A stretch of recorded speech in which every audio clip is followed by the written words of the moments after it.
My father has requested that a permanent human liaison position be created here on the station. He wants someone who can help both our peoples understand each other better. Jake stopped packing. That sounds like a good idea. Dr. Clark would probably be perfect for something like that. Zara shook her head. He wants you to do it. Jake stared at her. Me? But I'm just a student. I don't know anything about diplomacy or cultural relations. That's exactly why he wants you, Zara said. You don't think like a diplomat. You think like a person who solves problems and helps others. That's what we need. Jake sat down on his bed, trying to process what Zara was telling him. It would mean staying on the station permanently, learning to live among aliens, and representing his entire species in an alien culture. What would I actually do? He asked.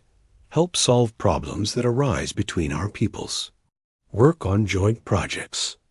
Show other Velinari what humans are capable of. Zara paused. Teach us to be more like you. More like me? Jake laughed. I'm not sure that's a good idea. I make mistakes all the time. But you fix them, Zara said. And you learn from them. And you help others fix their mistakes too. That's a valuable skill. Jake thought about his life back on Earth. He had been planning to finish school, get a job fixing machines, and live a quiet, normal life. This opportunity would change everything. Can I think about it? He asked. Of course, Zara said, but don't think too long. As you told me once, sometimes thinking too much means missing opportunities while you're still making up your mind. That afternoon, as the human delegation prepared to leave, Jake made his decision. He found Captain Carter in the docking bay, supervising the loading of their ship. Captain, I need to talk to you about something, Jake said. Captain Carter looked at him and seemed to understand immediately. You're going to stay, aren't you? High Commander Thane offered me a position as permanent liaison, Jake explained. I think I want to take it, Captain Carter smiled. I think that's exactly what you should do. You've accomplished more in a few weeks than most diplomats accomplish in years. I'm not a diplomat, Jake protested. No, Captain Carter agreed. You're something better. You're yourself. The goodbye ceremony was smaller than the formal reception had been, but it felt more important somehow. Jake watched his fellow humans board their ship, knowing that he might not see them again for a long time. Dr. Clark shook Jake's hand before leaving. Take care of yourself, Jake. And remember, you're not just representing yourself anymore. You're showing the galaxy what humans can be. After the human ship departed, Jake found himself standing alone in the docking bay. For the first time since arriving at the station, he felt truly nervous. He was the only human among thousands of aliens, and he had no idea what would happen next. Zara appeared beside him, seeming to sense his uncertainty. Having second thoughts? She asked. A few, Jake admitted.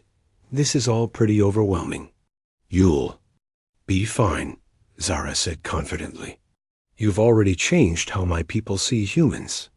Now you get to change how humans see the galaxy. Over the following weeks, Jake settled into his new role. He worked with Velinari engineers on joint projects, helped resolve misunderstandings between human and Velinari traders, and continued to surprise everyone with his unconventional approaches to problems. The best part of his new job was working with Zara. She had been assigned as his cultural guide and partner, helping him understand Velinari customs while learning about human ways of thinking. Together, they represented a new kind of cooperation between their peoples. One day, while they were working on a project to improve station efficiency, Zara asked Jake a question that made him realize how much things had changed. Do you ever regret staying here instead of going home? She asked. Jake thought about it. He missed Earth and his family and friends. But he also felt like he was doing something important, something that could make a real difference in how different species related to each other. No, he said finally. I think this is where I'm supposed to be, At least for now. Zara smiled, which was something she did much more often now than when they had first met. Good, because we have a lot of work to do. Jake looked around at the station that had become his home. Velinari workers were collaborating with human technicians on new projects. Traders from both species were working together instead of competing with each other. Young Velinari were asking questions about human culture and philosophy. It wasn't perfect. There were still misunderstandings and conflicts.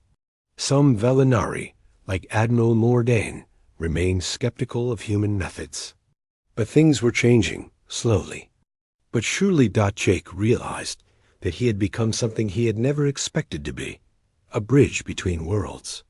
Not because he was the smartest or strongest or most qualified person for the job, but because he was willing to try, to take risks, and to help others regardless of the cost to himself. As he watched humans and Velinari working together on projects that would benefit both species. Jake smiled. Zara had been right when she said humans were confusing. They were small and weak and short-lived, but they had something that other species could learn from.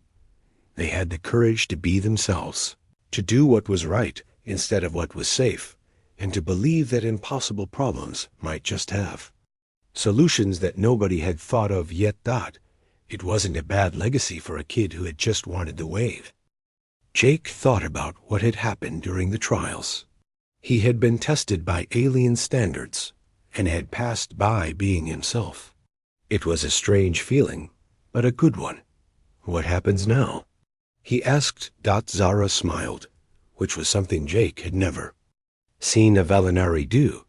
Now my people have to decide what to do with the knowledge that humans are stronger than they appear, just in ways we never expected.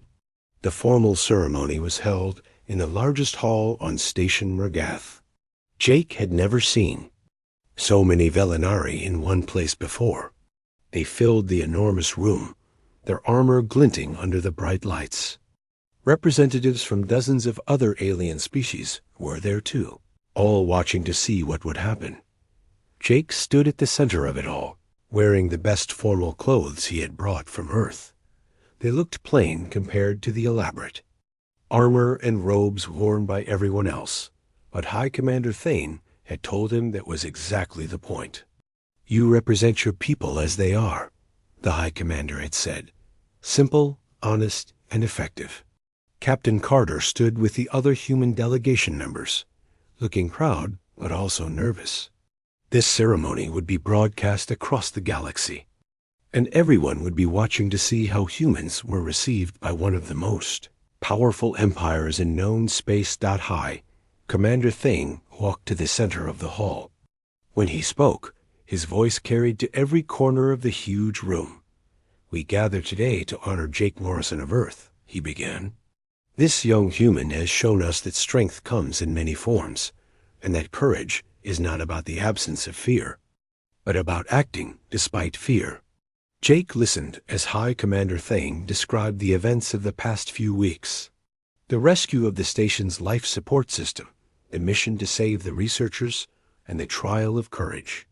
Each story sounded more impressive when told in the High Commander's deep voice, but Jake remembered how scared he had been during each of those moments. Today, we grant Jake Morrison the title of Brother of the Blade, High Commander Thane continued. But more importantly, we recognize his people as our equals in all things. Admiral Morden stepped forward, carrying an ornate weapon that looked like a cross between a sword and a staff. Jake had learned that it was a ceremonial blade, traditionally given to Velinari warriors who had proven themselves in combat. This blade has been carried by warriors for over 1,000 years, Admiral Morden said as he approached Jake. It has never been held by a non-Velinari. Jake took the weapon carefully. It was heavier than he had expected, and the metal felt warm in his hands. The blade was covered in symbols that told the story of battles fought and won. I don't know if I deserve this, Jake said, speaking loud enough for everyone to hear. That uncertainty is exactly why you do deserve it, High Commander Thane replied. A true warrior questions his own worth and strives to become better. After the ceremony, there was a reception where Jake met representatives from species he had never heard of. They all wanted to know about humans and what made them different from other races in the galaxy. Jake found himself telling the same stories over and over again. How humans had fought the machine armies, not because they were strong enough to win, but because someone had to try. How they approached problems by looking for solutions that others might not consider. How they helped people who needed help, regardless of whether those people were friends or strangers. One alien, a tall being with blue skin and too many eyes, asked Jake a question that made him think. Your people sound chaotic and unpredictable, the alien said. How do other species know if they can trust you? Jake considered the question carefully. I think trust isn't about being predictable. It's about being reliable when it matters. You can trust humans to help if you're in trouble, even if you can't predict exactly how they'll do it. Later in the evening, Jake found himself alone with High Commander Thane on a balcony overlooking the stars. The older Velinari had been quiet during most of the reception, watching and listening to the conversations around them. You have given us much to think about, High Commander Thane said finally. I hope that's a good thing, Jake said. It is, High Commander Thane assured him. For too long, we have believed that strength comes only from size and firepower. Watching you has shown us that there are other kinds of strength. Jake looked out at the stars. Somewhere out there was Earth, where people were probably going about their normal lives without knowing that their representative was talking to one of the most powerful beings in the galaxy. Your people intrigue us, High Commander Thane continued. You are small and weak by our standards, yet you accomplish things that we would consider impossible. You fight wars you cannot win, solve problems that have no solutions, and help people who cannot repay you. That's just what people do, Jake said. At least, it's what they should do. High Commander Thane was quiet for a moment. Perhaps that is the difference between our peoples. We do what we must do. You do what you think is right, regardless of whether you must or not. The next morning, Jake was packing his things when Zara came to see him. The cultural exchange was officially over, and the human delegation would be leaving that afternoon. I have something to tell you, Zara said. She looked excited and nervous at the same time. What is it? Jake asked. Jake struggled with every part of the physical trial. He was smaller and weaker than any Velinari, and some of the obstacles seemed almost impossible for a human to complete. But he kept trying, finding ways to use his size and flexibility to overcome problems that strength alone couldn't solve. When he couldn't reach something that was too high, he found objects to stack and climb on. When something was too heavy to lift, he found ways to roll or slide it. It took him twice as long as it would have taken a Velinari, but he finished. The second trial tested mental abilities. Jake was given puzzles to solve and problems to work through. Some of them were mathematical, while others required logical thinking or pattern recognition. This trial went better for Jake.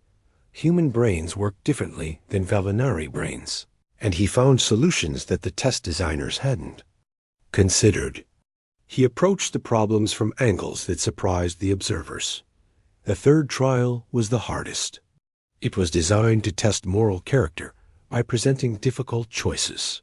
Jake was shown scenarios where he had to choose between personal safety and helping others, between following orders and doing what he thought was right.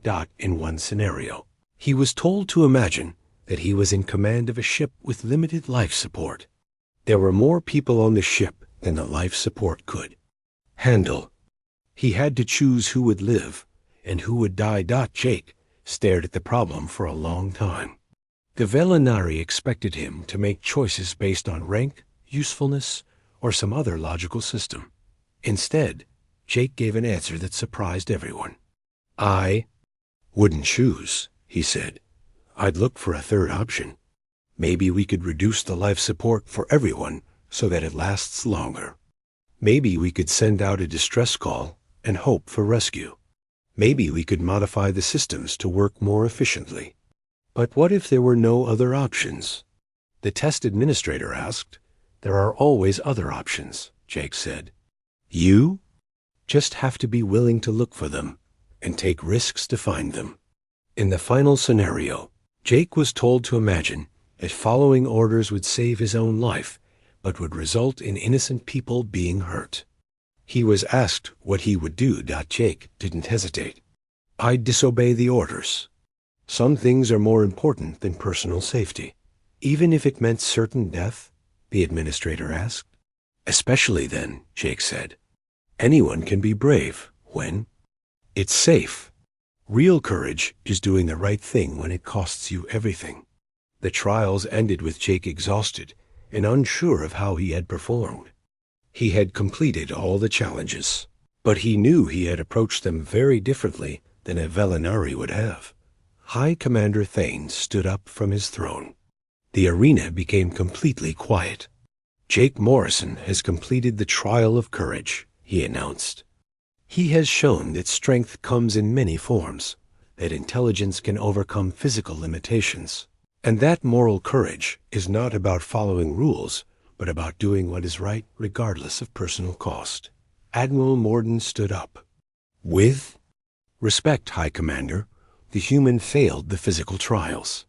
He was too weak and too slow, and yet he completed them, High Commander Thane replied. He found ways to succeed that our warriors would never consider. He showed us that sometimes the indirect path is more effective than the direct one. But he gave unconventional answers to the moral questions. Admiral Morden protested. He refused to make necessary choices. He showed us that what we consider necessary choices might not be necessary at all, High Commander Thane said. He demonstrated that humans do not accept limitations the way we do. They look for alternatives when others see only impossible choices. High Commander Thane walked down from his throne and approached Jake. You have passed the trials, not by being strong like us, but by being strong in your own way. You have shown us that courage is not the absence of fear, but action. In spite of fear, Jake felt relief wash over him. He had been worried that his different approach to the challenges would be seen as failure. Instead, it seemed to have taught the Velinari something about different kinds of strength. I declare Jake Morrison to be a brother of the blade, High Commander Thane announced.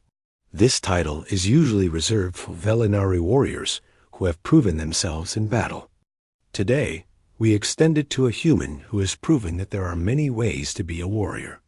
The arena erupted in sounds that Jake couldn't identify. Some of the Velinari were making noises that might have been cheering, while others seemed to be arguing. Admiral Morden looked like he had swallowed something sour, but he nodded respectfully. Later, as Jake was cleaning up after the trials, Zara came to see him.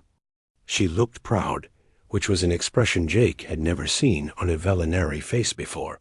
You surprised them, she said. They expected you to try to be like us. Instead, you showed them what it means to be human. I hope that's a good thing. Jake said. It is, Zara said. My father told me that watching you has changed how he thinks about strength. He said that true strength is not about overwhelming your problems, but about finding ways to solve them. As they flew back to Station Murgath, Jake realized that something important had happened. The Velinari had seen humans solve a problem not through superior strength or technology, but through willingness to take risks that others wouldn't consider. It was a small thing, but it was a beginning. Jake was eating breakfast when Zara found him in the human quarters. She looked excited about something, which was unusual for a Velinari. Their people didn't show emotions the same way humans did. My father wants to see you, Zara said. He has something important to discuss. Jake set down his food. Am I in trouble again? I don't think so, Zara said. But with my father, it's hard to be sure.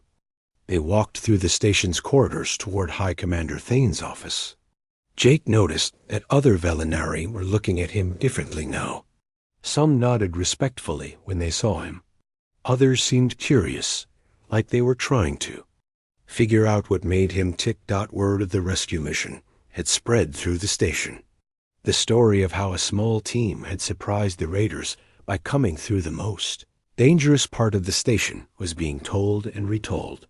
Each time Jake heard it, the story seemed to get a little bigger and a little more dramatic. High Commander Thane's office was huge, with windows that looked out at the stars. The walls were covered with weapons and symbols that probably represented battles he had won. When Jake and Zara entered, the High Commander was studying something on a holographic display. "Jake Morrison," High Commander Thane said without turning around, "your actions continue to surprise us."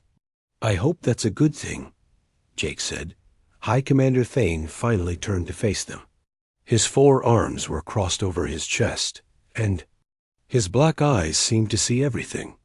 "That remains to be determined. Tell me, what do you know about the trial of courage?" Jake looked at Zara, but her expression didn't give him any clues. "Nothing," he said honestly. "It is a traditional test that we use to measure the worth of young Velinari warriors," High Commander Thane explained. "They must complete challenges that test their physical strength, mental abilities, and moral character." Jake was starting to get a bad feeling about where this conversation was going. "Why are you telling me this?" "Because Admiral Morden believes that humans are too chaotic and unpredictable to be reliable allies. He thinks your success was due to luck rather than skill." High Commander Thane paused. "I disagree. I believe there is method to your apparent madness. So you want me to take this trial?" Jake asked. "I want to settle the question of human capabilities once and for all," High Commander Thane said. "If you fail, it will prove that human success is based on luck. If you succeed, it will show that humans possess qualities we have not recognized." Jake thought about it.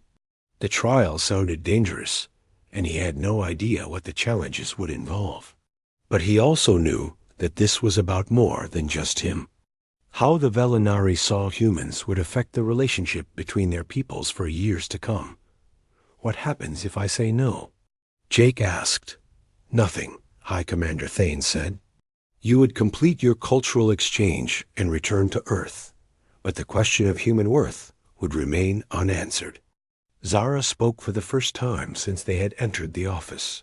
"The trials are designed for Velinari physiology and mindset. They will be very difficult for a human." "That's kind of the point, isn't it?" Jake said. "If they were easy, they wouldn't prove anything." High Commander Thane nodded approvingly. "Wisdom and simplicity. Very well. The trials will begin tomorrow."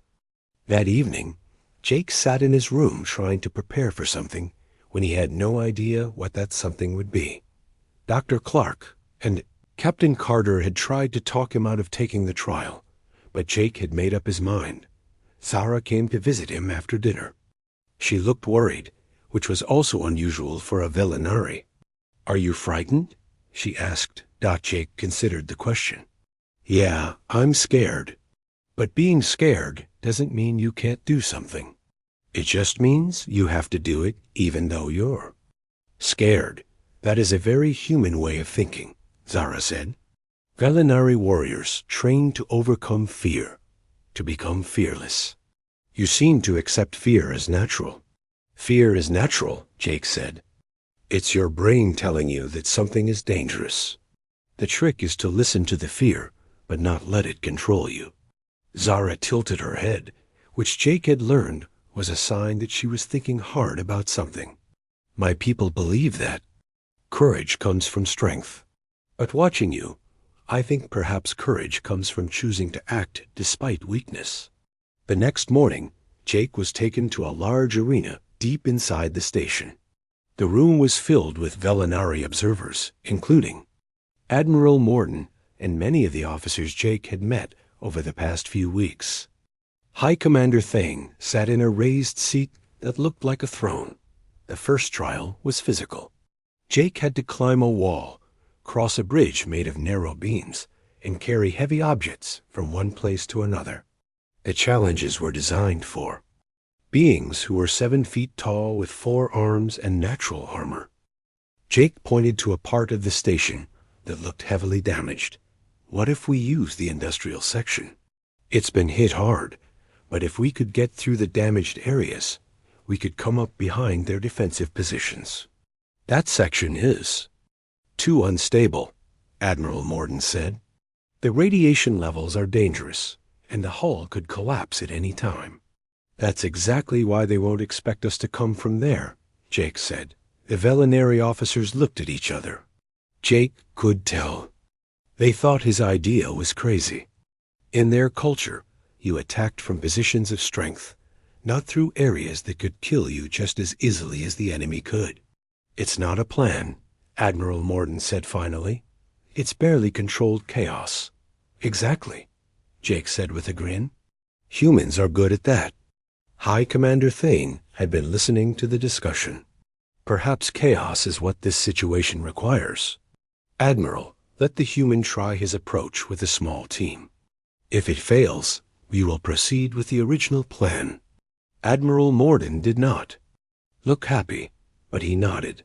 Very well. But I am not sending my best soldiers on this suicide mission. I'll go, Zara said suddenly.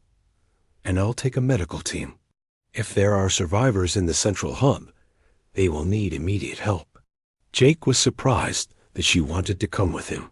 The plan he had suggested was dangerous even by human standards. Are you sure? This could go very wrong very quickly. Zara's black eyes seemed to sparkle with something that might have been excitement. You said humans are good at controlled chaos. I want to see this for myself. The team that went with Jake was small. Zara, 2 Velinary soldiers, and a medical technician. They approached the damaged section of the station in a small transport ship that could slip through the debris field without being detected. Getting into the station was the first challenge. The normal airlocks were either destroyed or sealed by the raiders. Jake had to find a hole in the hull that was big enough for them to get through, but small enough that it wouldn't depressurize the entire section. They found a breach in what used to be a storage area. The edges of the hole were sharp and twisted, and the room beyond was filled with floating debris. Jake went first, pulling himself through the hole and into the damaged station.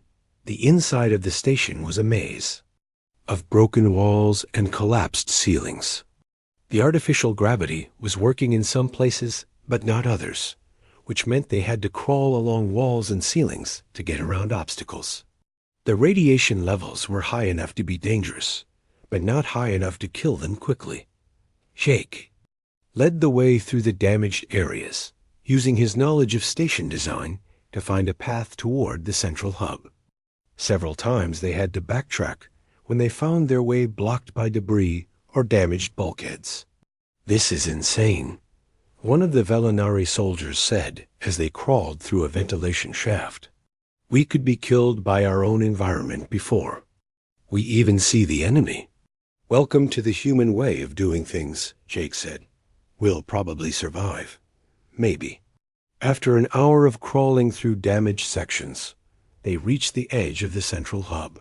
Through a broken window, they could see the raiders' defensive positions. The criminals had set up barriers and weapon emplacements facing the main approaches. Just as Jake had expected, they were completely focused on watching for attacks from the obvious directions. None of them were looking behind them, where 5 figures in radiation-damaged armor were preparing to surprise them. The attack was over quickly. The raiders never knew what hit them. One moment they were watching empty corridors, and the next moment Velinary soldiers were among them. The element of surprise was so complete that most of the raiders surrendered without firing a shot. Jake and Zara found the survivors in a sealed compartment near the center of the hub. 12 researchers and technicians had been hiding there for almost 20 hours, sharing emergency air supplies and hoping someone would come to save them. "How did you get past the raiders?" one of the researchers asked as Zara checked him for injuries. "We came through the parts of the station that were too dangerous to use," Jake said. The researcher looked confused. "That doesn't make sense. Why would you go through the dangerous areas?" "Because that's where they weren't looking for us," Jake explained. Later, as they waited for the main rescue ships to arrive, Admiral Morden came to inspect the captured raiders and rescued survivors. He looked around at the defensive positions that had been taken from behind and shook his head. "I do not understand," he said to High Commander Thane. The human knew his plan could fail. He knew they could all die in the damaged sections. Why did he choose personal risk over tactical certainty? Zara, who had been listening, answered before High Commander Thane could speak. "Because that's what humans do. They don't fight for honor or glory. They fight because someone has to." "Hi." Commander Thane looked at Jake, who was helping one of the injured researchers walk to the evacuation ship. "Indeed," he said quietly. "Perhaps we have underestimated what drives them." The alarm that woke Jake this time was different. Instead of the steady beeping of a maintenance problem, this was a sharp, angry sound that made his teeth hurt. He could hear running footsteps in the hallway and voices shouting in the Velinary language. Jake threw on his clothes and ran outside. The hallway was full of Velinary soldiers in full battle armor. They moved with purpose, checking weapons and speaking into communication devices. Whatever was happening, it was serious. Dr. Clark found Jake in the crowd. His face was pale and worried. "There's been an attack on Research Station Beta 7. It's about 6 hours away from here. Pirates or raiders, they think." "Are there people trapped there?" Jake asked. "Maybe." The station sent out a distress call before going silent. High Commander Thane is putting together a rescue mission. Jake followed Dr. Clark to the command center. The room was full of activity, with Velinary officers gathered around holographic displays showing star maps and ship positions. High Commander Thane stood in the center of it all, giving orders in his deep voice. Captain Carter was there too, talking to a Velinary admiral that Jake hadn't met before. The admiral was older than most of the others, with more scars on his armor and symbols that probably meant he had won many battles. "The humans should stay here," the admiral was saying. "This is a military operation, not a diplomatic mission." "With respect, Admiral Morden," Captain Carter replied. "We have experience fighting these kinds of raiders. We dealt with similar attacks during the war with the machines." Admiral Morden's forearms crossed over his chest. "Your ship is not equipped for combat. You would be a liability." Jake listened to them argue and felt frustrated. People were in danger, and they were wasting time talking about who should go and who should stay. He looked around the room and saw Zara standing near one of the displays. She was wearing armor now, sleeker than the soldier's gear, but still impressive. Jake walked over to her. "Are you going on the rescue mission?" Zara nodded. "I am trained in emergency medical procedures. If there are survivors, they will need help." "I want to go too," Jake said. Zara looked surprised. "Why?" "This will be dangerous. There may be fighting." Jake thought about the people trapped on the research station. He imagined them hiding in damaged rooms, hoping someone would come to save them, because people need help. That's reason enough. Before Zara could answer, High Commander Thane's voice boomed across the room. "The rescue fleet will depart in 1 hour. Admiral Morden will command the operation." Captain Carter walked over to Jake and Zara. "I convinced them to let our ship join the mission. We'll stay back and provide support." "I want to go with the boarding teams," Jake said. Captain Carter stared at him. "Jake, you're not a soldier. You're an engineering student." "I'm also the person who crawled through a collapsing tunnel to fix the life support system," Jake said. "If the station is damaged, they might need someone who can fix things." Admiral Morden had been listening to their conversation. He walked over with heavy steps that made the floor vibrate. The human wants to join a combat mission? This is not a game, young one. Jake looked up at the massive alien. Admiral Morden was even bigger than High Commander Thane, with scars that told stories of old battles. His black eyes seemed to look right through Jake.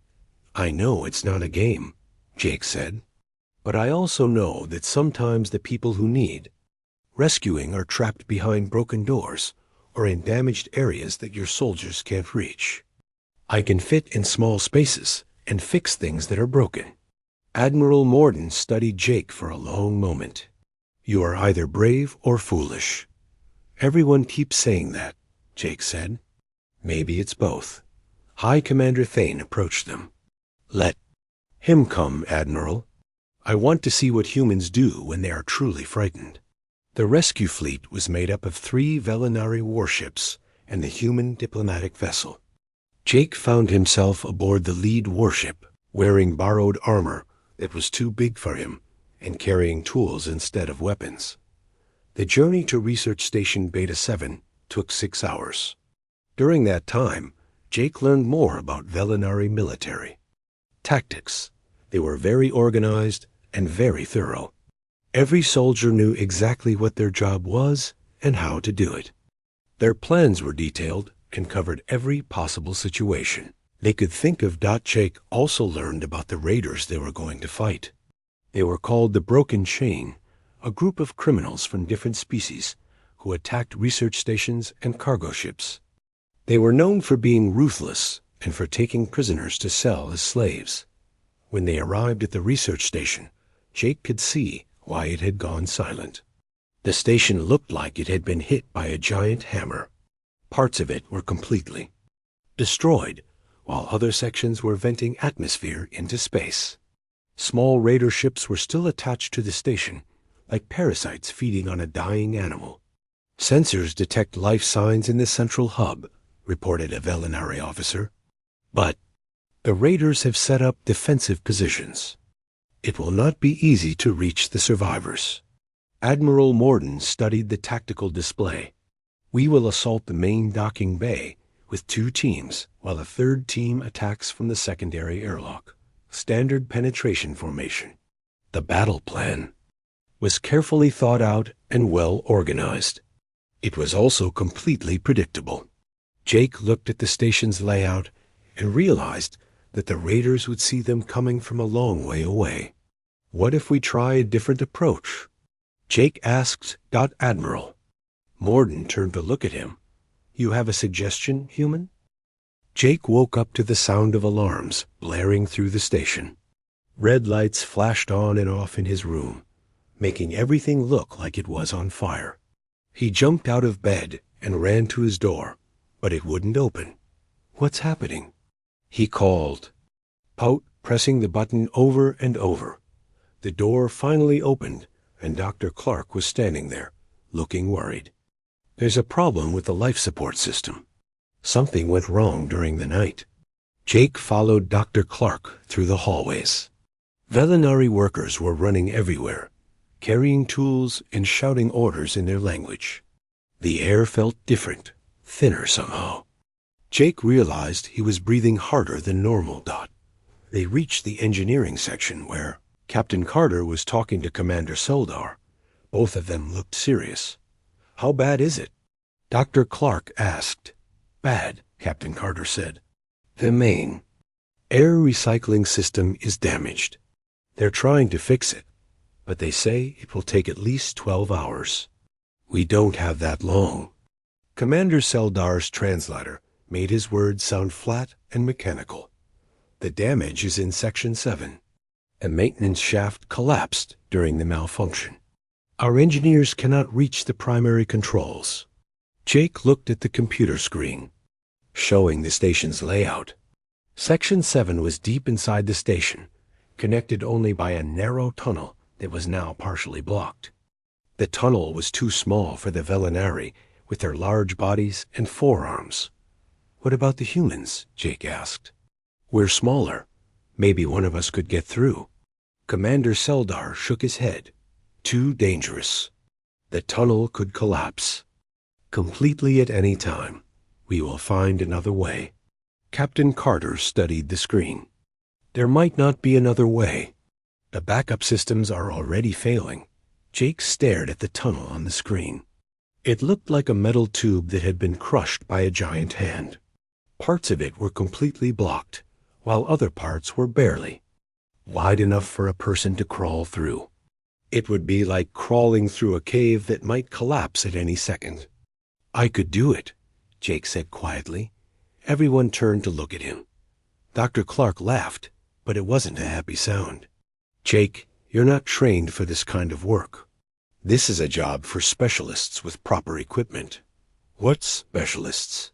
Jake asked. The Velinari are too big to fit through the tunnel. We don't have any other engineers with us. And the air is getting worse every minute. Captain Carter looked at the screen again. Even if you could get through the tunnel, you don't know their systems well enough to fix them. Jake had been studying Velinari technology for weeks, preparing for this trip. Their machines were different from human machines, but the basic ideas were the same. I know enough to try. And if I don't try, we're all going to die anyway. Commander Seldar spoke in his own language to the other Velinari.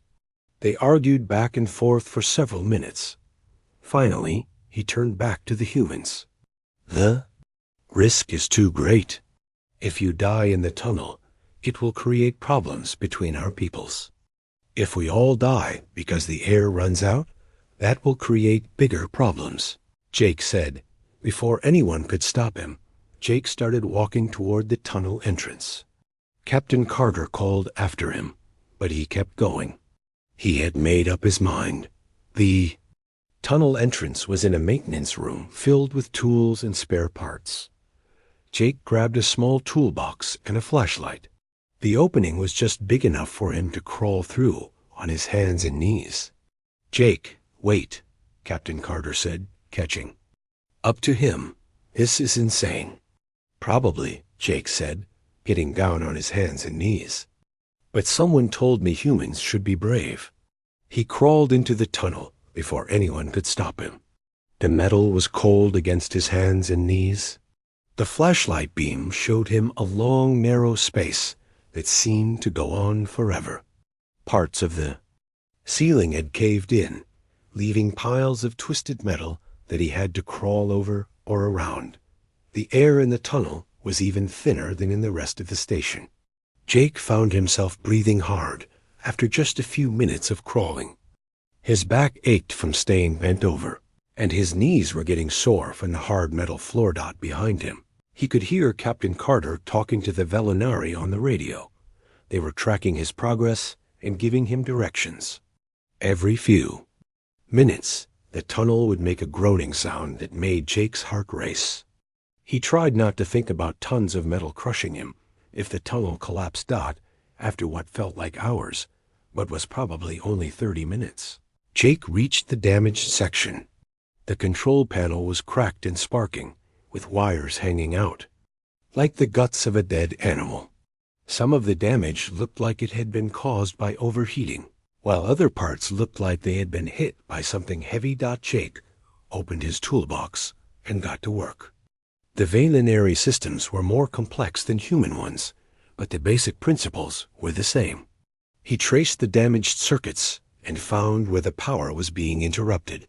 Some of the connections had melted, while others had simply come loose, working. In the cramped tunnel was like trying to fix a watch while wearing thick gloves. Jake's hands were shaking from lack of oxygen, and sweat was dripping into his eyes.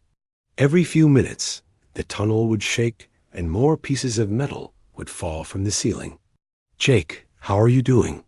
Captain Carter's voice came through the radio. Still alive, Jake said, trying to sound more confident than he felt. I think I found the problem. Give me a few more minutes. The hardest part was reconnecting the melted wires. Jake didn't have the right tools for the job, so he had to improvise. He used pieces from other parts of the system, twisting and soldering. them together with a small repair tool from his kit. While he worked, Jake thought about what Zara had said about humans being confusing. Maybe she was right. Any sensible person would have stayed in their room and let the experts figure out another solution.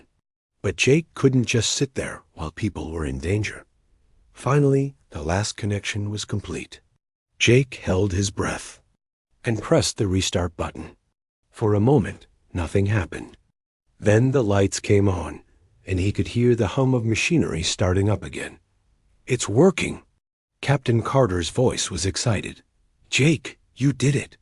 The air systems are coming back online." Jake felt relief wash over him, but he wasn't safe. Yet, he still had to crawl back through the tunnel, and it sounded like it was getting more unstable by the minute. As he started to turn around in the narrow space, there was a loud crack, and more pieces of ceiling fell down. The trip back was a race against time. Jake crawled as fast as he could, while the tunnel groaned and shook around him. Twice he had to stop and clear away metal pieces that had fallen in his path. His lungs were burning, and his arms felt like rubber, but he kept moving. When he finally emerged from the tunnel, Captain Carter and Dr. Clark pulled him to his feet. Jake was covered in grease and metal dust, and his hands were bleeding from cuts. But he was alive. Commander Seldar was staring at him with an expression Jake couldn't read. "You risked your life for beings you barely know. In our culture, such sacrifice is only expected for family or sworn allies." Jake wiped the sweat from his face. "Where I come from, we help people who need help. It doesn't matter if they're family or strangers."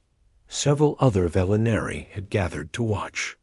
They talked among themselves in their language, but Jake could tell they were talking about him. Some of them looked impressed, while others seemed confused. Later that day, after Jake had cleaned up and rested, Zara came to visit him again.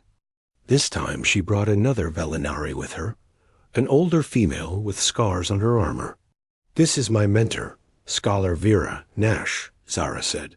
She wanted to meet the human who crawled through a collapsing tunnel to save the station. Scholar Nash studied Jake with intelligent eyes. "You interest us, young human. Your actions today were either very brave or very foolish." "Maybe both," Jake said, remembering what he had told High Commander Thane. Zara laughed, a sound like wind. "Chimes. He says that often. I think it might be a human trait."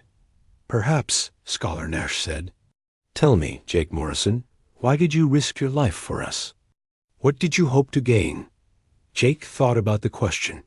"I didn't really think about gaining anything. People were in danger, and I could help, so I helped." Scholar Nash and Zara exchanged looks. Most species consider the cost before taking action, Scholar Nash said. They weigh what they might lose against what they might gain. Humans seem to skip that step. "We probably should think more," Jake admitted. "But sometimes thinking too much means people die while you're still making up your mind." That evening, Jake learned that High Commander Thane had been monitoring the entire rescue operation. The High Commander had watched Jake risk his life for strangers and succeed through determination and improvisation rather than superior strength. Technology. Word of Jake's actions spread through the station. The Velinari workers who had seen him emerge from the tunnel looked at him differently now. Some nodded respectfully when they passed him in the hallways. Others seemed curious, like they were trying to figure out what made humans tick.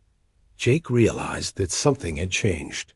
He wasn't just a student visiting an alien station anymore. He had become something else, though he wasn't sure what. "Paul." He knew was that when Zara looked at him now, there was something new in her eyes, something that looked like respect. Jake Morrison stared out the window of the spaceship and felt his stomach twist into knots. The alien space station looked like a giant metal spider floating in the darkness. Its long arms stretched out in all directions, covered in lights that blinked like angry eyes. Jake had never seen anything so big or so scary in his whole life. "Stop looking so nervous," Captain Lisa Carter said as she walked up behind him. "You're supposed to be here to learn about their technology, remember?" Jake nodded, but kept staring at the station. He was 24 years old and still in school, studying how to fix machines. He had no idea why anyone thought he should be part of this important meeting between humans and aliens.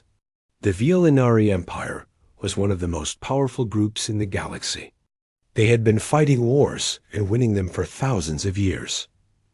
"I still don't understand why I'm here," Jake said. "I'm just a student. I fix broken things. I don't know anything about talking to aliens." Captain Carter smiled.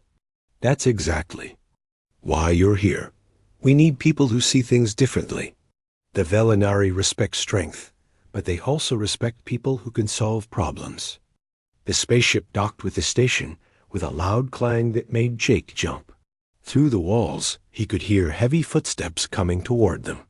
The footsteps sounded wrong, like there were too many of them happening at the same time. Dr. Ben Clark, the teen's alien expert, walked over to them. He looked worried. "Remember, don't speak unless they speak to you first. Don't look directly if they're females. And whatever you do, don't touch anything without permission." Jake felt his hands start to sweat. "What happens if I mess up?" "Let's hope we don't find out," Dr. Clark said. The airlock door opened with a hiss. The first thing that hit Jake was the smell. It wasn't bad, just different. Like metal and something sharp that made his nose tingle. Then he saw them. The Velinari were huge. The shortest one was at least 7 feet tall. Their skin looked like armor, dark and shiny with lines running through it like cracks in old leather. Each one had 4 arms, and their faces were long and narrow with big black eyes that seemed to see everything at once. The one in front stepped forward. His armor was covered in symbols that probably meant he was important. When he spoke, his voice was deep and made the floor vibrate. "Welcome to Station Mergath. I am Commander Kane Seldar. You may approach." Captain Carter walked forward first, with Dr. Clark right behind her. Jake tried to stay in the back, but somehow he ended up walking next to them. His legs felt like rubber, but he kept moving. The ceremony hall was enormous. The ceiling was so high that Jake couldn't see the top. Hundreds of Velinari stood in perfect rows, all watching the humans with those big black eyes. Jake felt like a mouse walking into a room full of cats. Commander Seldar began speaking about friendship between their peoples and how this meeting would make both sides stronger. Jake tried to listen, but he kept getting distracted by all the aliens staring at them. Then he noticed something that made him forget to be scared. One of the Velinari was different from the others. She was smaller, and her armor had different symbols. She was standing with a group of other Velinari, but she kept looking at the humans instead of paying attention to the ceremony. When their eyes met, she tilted her head to one side like she was curious about something. Jake forgot where he was. He forgot about all the rules Dr. Clark had told him. He forgot about being scared. He just smiled and gave her a small wave. The reaction was immediate. Every Velinari in the room turned to look at him. The silence was so complete that Jake could hear his own heartbeat. Commander Seldar stopped talking and stared at Jake with an expression that could have melted steel. "What have you done?" Dr. Clark whispered. Jake realized he had made a terrible mistake, but he didn't know what it was. The female Velinari he had waved had looked surprised, but not angry. Some of the other aliens looked like they wanted to attack him right there. A new voice spoke from the back of the room. It was deeper and more powerful than Commander Seldar's voice. The crowd of Velinari moved apart to let someone through. The Velinari who walked forward was different from all the others. He was bigger, his armor was more decorated, and when he moved, Everyone else stepped back to give him room. His 4 arms were crossed over his chest, and his black eyes were focused completely on Jake. "I am High Commander Thane Veltar," he said. "You have just spoken to my daughter without permission. In our culture, this is a serious offense." Jake's mouth went dry. He had waved at the daughter of what was probably the most important alien in the room. Captain Carter moved to stand in front of him, but Jake stepped around her. "I'm sorry," Jake said, looking directly at High Commander Thane. "I didn't know the rules. Where I come from, when someone looks at you, you wave back. It's just being friendly." The High Commander's eyes narrowed. "Friendly? You think our customs are unimportant?" "No, sir," Jake said quickly. "I think your customs are very important. I just don't know what they are yet. I'm here to learn." Several Velinari started, talking at once in their own language. It sounded like they were arguing. Jake couldn't understand the words, but he could tell that some of them were very angry with him. High Commander Thane raised one of his hands and everyone went quiet. He stared at Jake for what felt like hours, but was probably only a few seconds. "You are either very brave or very stupid," the High Commander said finally. "Probably both," Jake answered honestly. Something changed in the High Commander's expression. It wasn't quite a smile, but it wasn't angry anymore either. "Perhaps there is wisdom in honesty. Commander Saldar, continue the ceremony. We will discuss this matter later." As the ceremony continued, Jake noticed that the High Commander's daughter kept looking at him. This time, Jake was careful not to look back at her directly. But when no one was watching, he saw her make a small gesture with one of her hands. It looked almost like she was waving back. After the ceremony ended, the humans were taken to their rooms. Jake sat on his bed and stared at the wall. He had been on the station for less than 2 hours, and had already broken their most important rule. He wondered if they would send him home, or if something worse would happen. There was a soft knock on his door. When Jake opened it, he found the female Velinari from the ceremony standing in the hallway. Up close, she was even more impressive.